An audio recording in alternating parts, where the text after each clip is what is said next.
موضوع قرآن مجید کی شان اعجازی.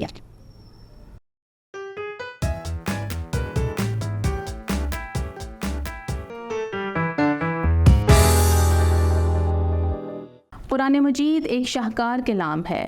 قرآن مجید اپنی فصاحت، بلاغت، معنی، کلام، اسلوب بیان، ہر لحاظ سے ایک منفرد اور معجزہ نما کتاب ہے.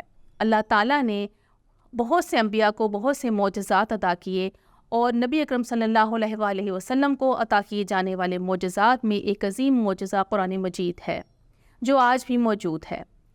یہ قرآن مجید وہ واحد کتاب ہے جس کے بارے میں اللہ تعالیٰ نے انسانوں اور جنوں کو چیلنج کیا ہے کہ اگر وہ اس طرح کا کلام لا سکتے ہیں تو وہ اس طرح کا کلام لے آئیں. جیسا کہ سورہ بنی اسرائیل میں ارشاد ہوتا ہے، بسم اللہ الرحمن الرحیم، قُلْ لَا إِنِ اجْتَمَعَتِ الْإِنسُ وَالْجِنُّ أَن يَأْتُوا بِمِثْلِ هَٰذَا الْقُرْآنِ لَا يَأْتُونَ بِمِثْلِهِ وَلَوْ كَانَ بَعْضُهُمْ لِبَعْضٍ ظَهِيرًا.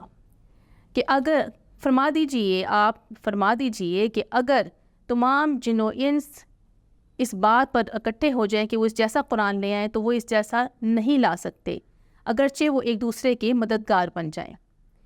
قرآن مجید بہت سے لحاظ سے جو ہے وہ اعجاز رکھتا ہے، اس کے اندر معجزہ پایا جاتا ہے. اس میں ہم وہ پوائنٹس جو ہیں وہ ڈسکس کرتے ہیں. نمبر 1 پر ہے کہ یہ جامع کلام ہے.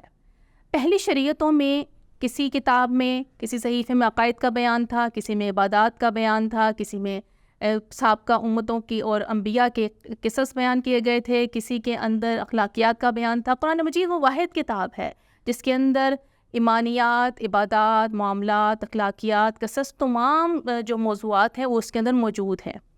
قرآن مجید میں ارشاد ہوتا ہے وَلَا رَطْبٍ وَلَا يَابِسٍ إِلَّا فِي كِتَابٍ مُبِينٍ. کوئی خشک اور تر نہیں ہے جو اس کتاب مبین میں موجود نہ ہو.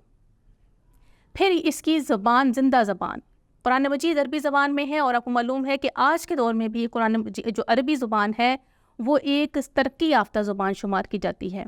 پہلی الہامی کتابوں کی زبانیں ان کتابوں کی طرح آج ناپید ہیں، ان کے بارے میں کوئی نہیں جانتا، لیکن اللہ تعالیٰ نے اس کتاب کے ساتھ اس کی زبان کو آج بھی زندہ رکھا ہوا ہے.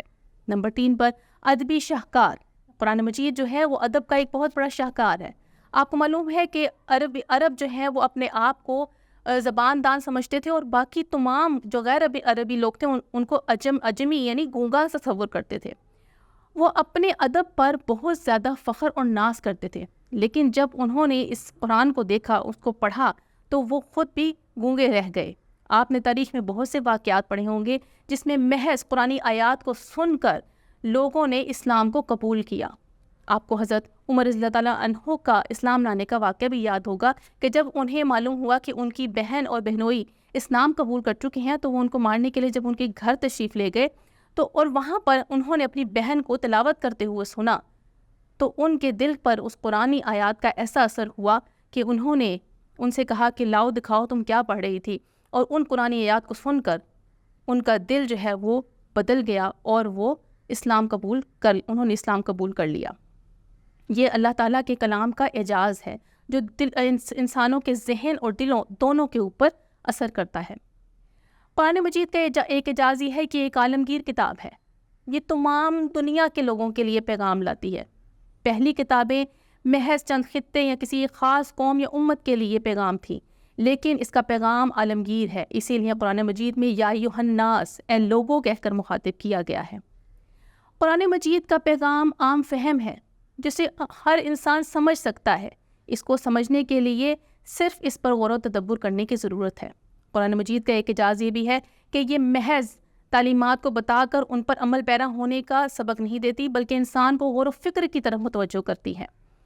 اللہ تعالیٰ نے قرآن مجید کی مختلف آیات میں زمین و آسمان کی پیدائش، ان کی تخلیق، دن و رات کے آنے جانے، چاند اور سورج کے اپنے مدار میں چکر لگانے، ان سب چیزوں پر غور کرنے کا حکم دیا ہے کہ دیکھو تو صحیح، ان چیزوں کو غور کرو، پھر تم خود اپنے خالق حقیقی کے بارے میں جان سکو گے. ان تمام خصوصیات قرآن مجید کی، یہ تمام جو باتیں ہیں یہ اعجاز ہیں، اور یہی چیزیں بتاتی ہیں قرآن مجید ایک معجزہ ہے. امید کرتی ہوں کہ آپ قرآن مجید کی حیثیت، اس کی فضیلت اور عظمت کو سمجھتے ہوئے قرآن مجید کی روزانہ کی بنیاد پر تلاوت کریں گے. اللہ تعالیٰ آپ کا حامی و ناصر ہو. اللہ حافظ.